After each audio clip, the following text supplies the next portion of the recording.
everyone, welcome to the show Youth on the Move. This is a new project, a new venture by the New Generation Chapter in collaboration with Women in Management, where we bring out the stories, the interesting stories of some special youth scattered all over the island who were identified and recognized for their potential at the New Generation Awards 2020, which was held last year. So today too, I do have an interesting personality, a beautiful lady here who was awarded the Best Young Professional of the Year 2020 at the New Generation Awards last year. So welcome on board Nadini Perera Vikramasinghe. I'm really happy to have you here today. Thank you for having me. Yeah, so Nadini, now for all of you who are viewing us from the luxury of home, I would just call Nadini from her profession. She is a speech and language pathologist, right? So this is not something that we are often used to hearing, because pathology, when it comes to my mind, like, you know, if someone says pathology, I'll obviously I'll quickly think about microbiology, but this is not something related to that at all. So I'd like Nadini herself to tell us what exactly her field of expertise is. Hi, thank you again, Lehini, for having me, and also thank you for this platform that has been given so that we can raise awareness about our profession as well. So professionally, I go as a speech and language pathologist, also as a speech and language therapist. The term pathologist is because the term varies all across the world. So in the UK, the profession goes as speech and language therapy, whereas in the US, it goes as speech and language pathology. So in Sri Lanka, the professional association has decided to use the term speech and language pathologist. So what we do is we treat conditions that's related to speech, language, communication, and also eating and swallowing disorders. So that is the area that we treat in an adult or a child. We come in as a medical professional, so we are registered at the Sri Lanka Medical Council as well as Sri Lanka Association of Sri Lanka Medical Council as well as the Sri Lanka Medical Association. So so that way those are the credentials that we need in order to be a professional in this area. Right, so nice. So I think we got an overview of what her profession and her field of expertise is. Now, I also hear that you are a product of a state university. Am I right? Yes, I think I'm very proud to say that I am. Yes, I am. Yes, coming from a fellow university student, an alumnus actually. Yeah. So I'm also proud to have her here. Now she has gone all the way up to, I think she's also doing her postgraduate studies, and she's almost on the verge of finishing it, right? So she has chosen a niche that a lot of people are less aware of, and also she has come all the way to this point being a state university student. So I would say now, Nadini, we have a very different notion about state university students. I'm not trying to, marginalize on anyone, but we always think, our aim has to be to graduate and then find a job. It doesn't matter whether it's in your area or not. Yeah. As long as you find a job, you get paid, you go home, and that's it, right? But then there must have been something that triggered you, that made you take a path which is less traveled by, and there must have been something that triggered you to choose this particular field, regardless of lack of opportunities. Right. So would you like to talk more on that, about how you came to this point from being a state university student? Yes. So like I said, I proudly say that I'm a product of Sri Lanka and of the state university system, mainly because I feel I was privileged to be able to understand what Sri Lanka is like by being part of a state university. So I studied at a private school, but again I had the opportunity to get into the state system through the A-level examination. And the reason I chose this profession was mainly because I really love working with children. I love children, and something that I always had, since I was small, is I would love to go and play with children, and children like me, I like children. So then I knew this particular course had some, some component to do with children. So then I was like, okay, fine. I mean, I had results to, to apply to, pretty much any course that I wanted to once A-levels were finished. Then I thought, okay, fine. I mean, this looks like something that might interest me. Why don't I do that? So at the time when I applied, this was almost about 7-8 years ago. So this is very new. Not a lot of people knew what it was. Not even a lot of doctors knew what it was. So then I used to ask around people, and they were like, "Oh, it's pretty new. It's a good area," but nobody really knew what it entails until we went into it. So the course in itself was new to the university, and the lecturers had to really like outsource people. They had to bring out a lot of resources in order to teach us. But I think that all served for our advantage, because on the go we also learned how to do things in a low resource setting. We also learned how to adapt into a low resource setting. So although this profession is much established in the West and in some of the in the States, in the UK, in Sri Lanka we had to be very we had to be adaptable to be able to get the same results for our clients or our patients whilst having minimal resources. So that education I feel I got because I was part of a state university system and because of state medical education. Because in the state medical education, how they produce doctors and other medical professionals are that they are able to go into any part of Sri Lanka, whether to the rural parts, whether they have facilities or not, and be able to be competent enough to treat the patients. So I feel that exposure and that level of adaptability I got in the profession because I was part of a state university system. So I mean, I'm very grateful. I mean, of course, I have learned from the taxpayers' money, and I believe that I have been able to do something for that money as well. But and also many people who have many lecturers who have contributed for us to be where we are today. Including from the top level of the academics who has done that. So I'm extremely grateful that we got that exposure. I'm actually very happy to hear that you are attributing part of your success to the free education that you receive. So, and that the fact that you mentioned taxpayers' money. Now, it sounds to me like you put your passion into action, right? So it was the love for children that triggered you into choosing, this particular course. Yeah. So now that since you have worked as a professional in this field, I'd like to ask you how it is like in Sri Lanka, in the Sri Lankan community. Now, we hear about a lot of disorders among children in the Sri Lankan community, but I personally have not heard a lot of significance being given to children with speech delays. So, which is also your niche, right? So, as a professional, how have you perceived the situation, and what sort of input would you like to give to create more awareness in this regard? Yes, Lehini. So it is my specialty to treat children and also adults with speech issues. But when you talk about children, I mean, I can't stress enough on the importance of what we call early intervention and early identification, because I mainly treat children at this point. So there are children who come once they have actually reached almost finishing the point of development. Of course, we still treat them, but in terms of outcomes and in terms of speaking scientifically, the outcomes that we could get is minimal compared to if the child came earlier on. So speech delay is very, very prevalent and it's treatable. So many times what happens is, because of culture, because of what other people say who are not medical professionals, people delay coming to a professional to get help for children having speech delays. So this could result in permanent effects in a child's life. So if you think about speech, communication, language, those skills are one of the primary and one of the fundamental skills a child needs to be able to go to school, to be able to make friends, to be able to communicate, basically to be able to be functional in society. And if a child is deprived of these services, this child can end up having a disability, and it could be a significant disability.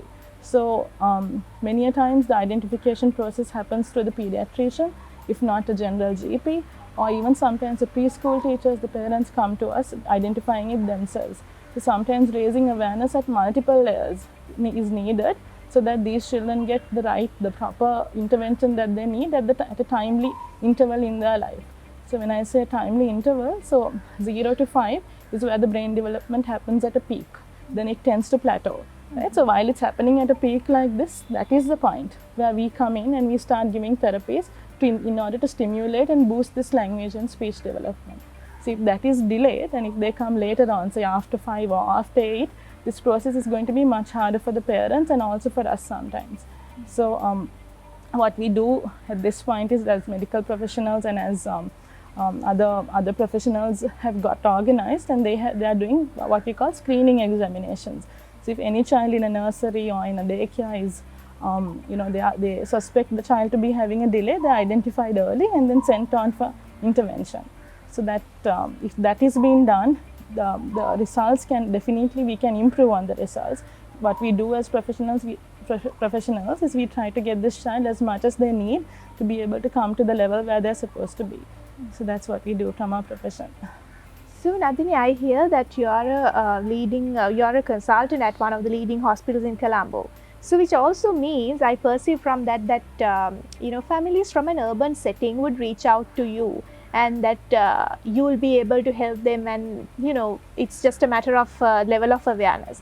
But let's just break a little away from that, and let's reach the ground level. Let's reach the rural communities. I'm sure that there's not a lot of awareness at that level. I'm guessing, right? So what is your take on that? Are parents from rural communities aware of speech delays, or what to do when you when you spot something like that in your child? Or do you, as a professional, as a part of a professional organization as well, dedicated to the same cause, so have you thought of any approach to break into the communities and basically to an entire island-wide approach? Is there any island-wide approach that you have thought of? Okay, so that's a very important question, Lihimi. So you told that I mainly treat the urban population, correct? But also after graduating, I worked at the university. So as we worked in the university, we were able to do clinics, and so I treated patients in the Faculty of Medicine, University of Kelaniya, at the clinic that they had set up for children with developmental delays. So to this particular place, children from all over the country would come, because at the time, some couple of years ago, not many facilities were available throughout the country for these kind of conditions. So I had the exposure of being exposed to to all segments of society who are seeking help for certain conditions like what we treat. So what I feel is, yes, awareness is important to start off with, but beyond that, there is also the dedication of the parent and of whoever is bringing the child to be able to give this child the necessary help they want. So that part, we have seen it certainly more in the rural sector. But at the same time, in the urban sector, the demands a child has is much more than what you compare it to with the rural sector. For example, if it's a farming family, all that the parent wants the child is to be able to bring the water to the farm and water the plants and look after their thing. Whereas in an urban sector, the child has massive demands. You have to go to university, you have to find a job, you have to mingle with this type of society. So the demands kind of vary from each socio-economic stratas. So depending on that, the level of people seeking for help for these kind of conditions also differ. But the point is, these are all children needing intervention, and who could be given significant elevation to their impairment if the proper treatment is given. So what we need to do is, so at this point, there is a center called the Ayati Center at the Ragama Medical Faculty. It's a center for excellence for children with disabilities. They provide services for children coming from all across the country. So they act as a center for excellence. It's a national center for excellence. So the Ayati Center is one of the model centers that has been built so that all the professionals can come into one place to be able to treat a child with a disability. So they have medical professionals, they have people from the educational sector, they have people from the social work sector. So they have all these professionals coming together to treat this one child who is in need of help. So they act as one of, like I said, a model institute at present, which is related to the government, which is part of the government entity. In the private sector, we don't, however, have this facility. So in the private sector, because whoever access private sector has better financial capabilities than people who access the public sector for health needs. So they come and then they individually have to go to different places to get this get these help needed. So That's how it's been currently done, and the awareness, the level of awareness, of course, is it's a continuous process. And I would feel from the time that we were studying up until now, the awareness has definitely been raised.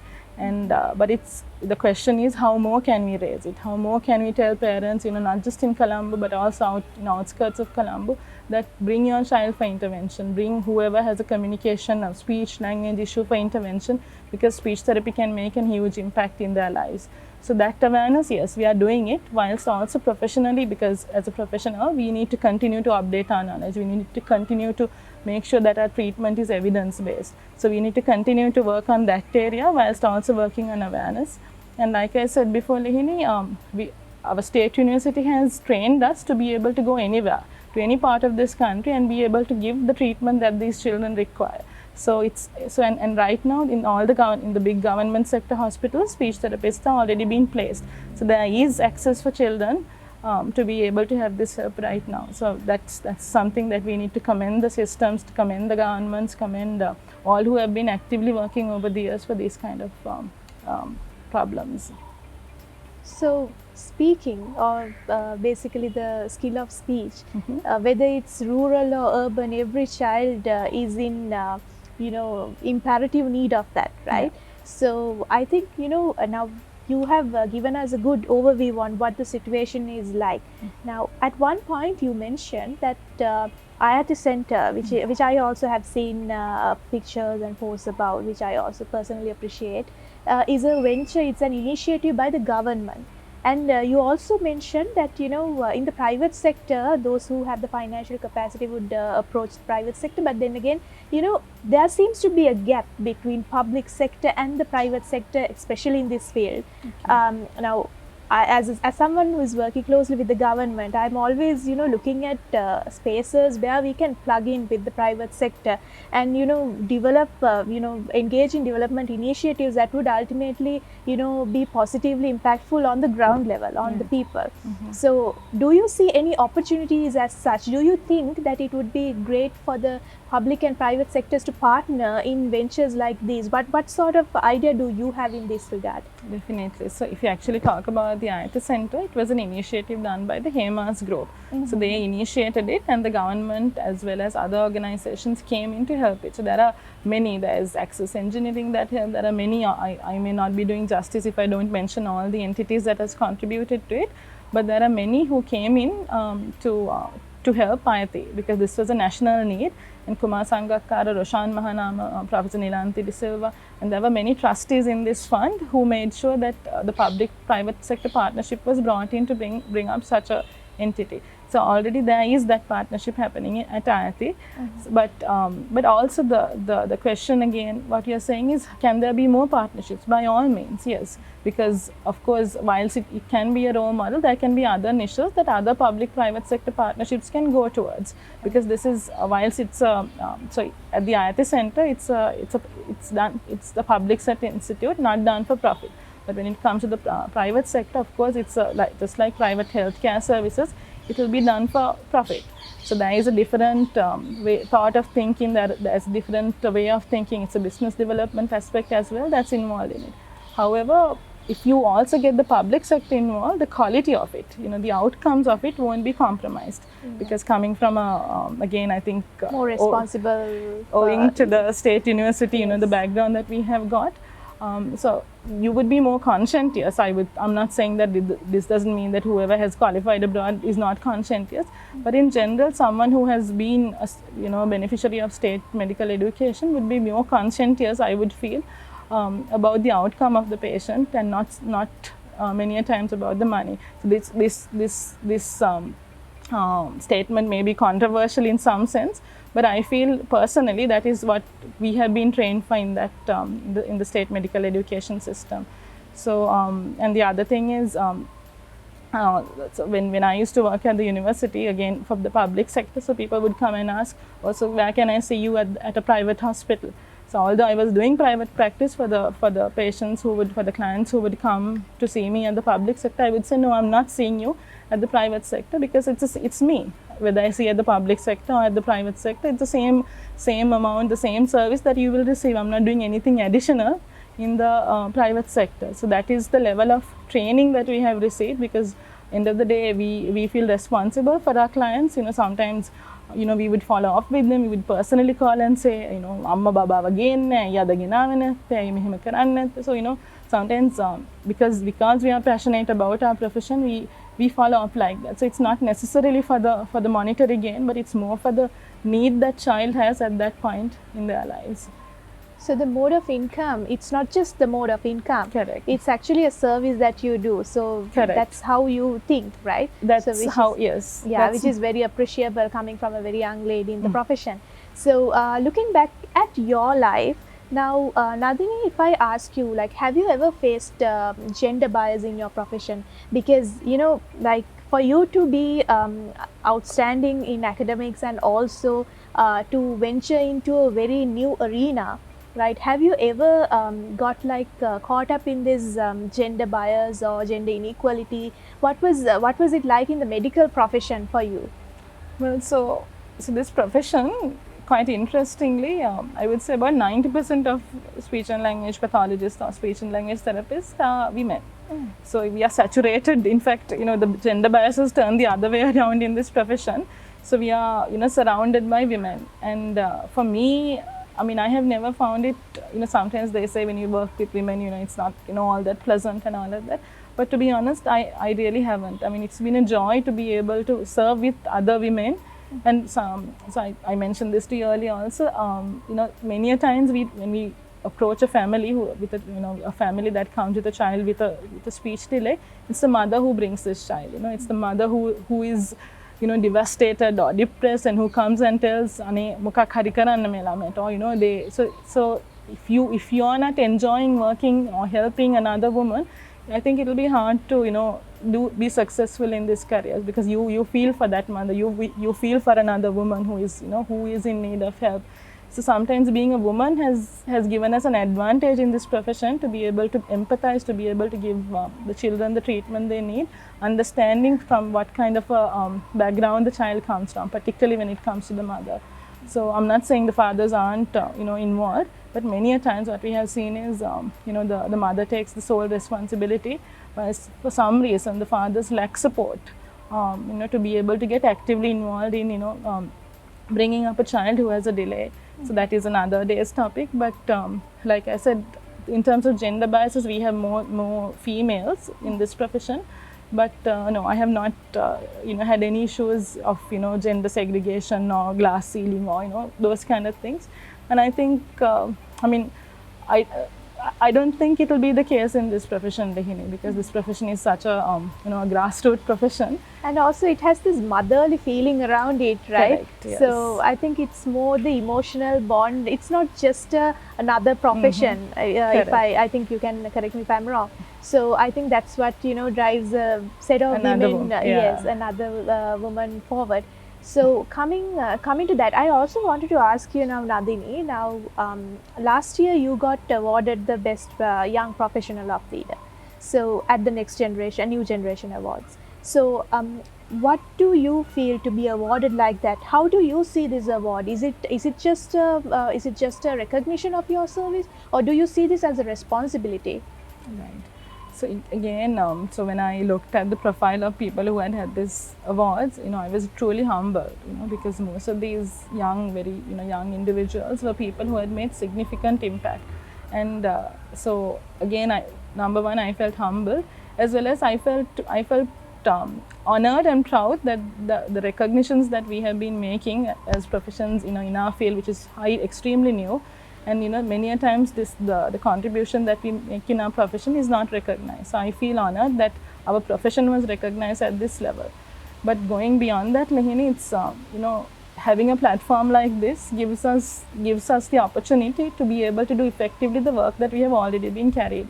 Because it's not like I would say many in our profession, nobody is really looking for a platform to serve, because they have already been given the opportunity to serve. The moment we qualify, we are endowed, we are empowered with so much of knowledge that we are able to change another person, another family, another child's, another person's life because of the knowledge that we have. So anyway, many in our profession are anyway committed and anyway working very hard towards what they are doing, towards their clients, towards the families that they take care of. So this platform, I feel, me as well as anyone, if somebody was awarded with this award, we would use this platform to bring about awareness, to bring about more service to the for the service that we have been already doing. So that's what I aim to do, and also make sure that there is no stigma attached to the child having a delay, but parents being aware that giving the necessary intervention at the right time, with the right person, will make a huge impact in that child's life. So that's what I really believe in. I really like your way of thinking, Nadini. And now to spice things a little up, spice up the things. I would say now I know that you are newly married, right? Yes, and I am. also know that you have come to a point where you are a very successful medical professional. So being a career woman and being a newly married wife, how do you balance these two? Because I'm still unmarried, so your advice would actually be helpful to me. So go ahead. I mean, so I got married. So before I got married, I was a very focused, very self-driven.